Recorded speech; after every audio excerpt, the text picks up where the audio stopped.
Ba một con chặt tay ngon nhỉ, lấy một bãi chặt đi, ai cũng học chặt con mồi.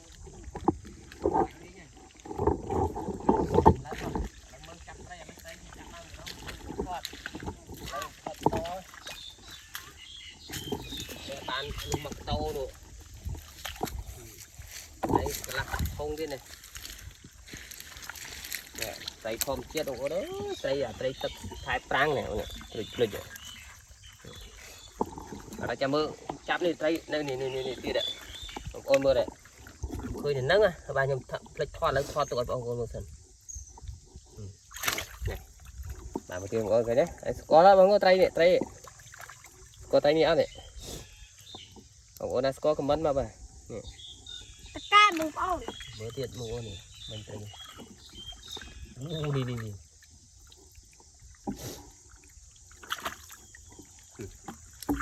Đi bằng ôn nè. Ôn nè. Nè.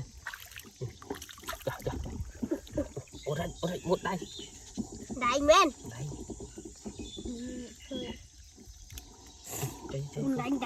Đại. Ôi thái này. Cho chân. Cú ôn. Nếu bằng ôn. Chứ mà cái lọc nước bán một pin đường ôn này.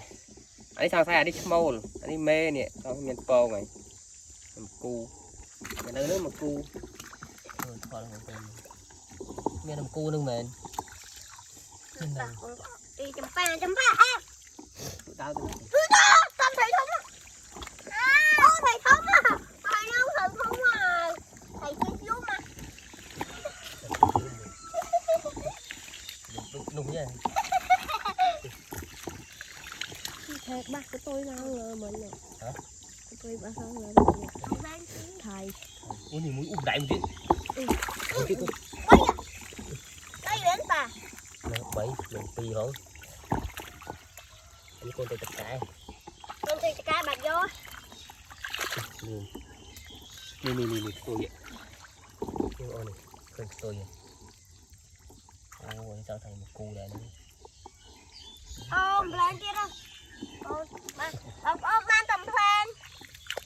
Nhóm ban tất cả khác đã nữa. Câu sân.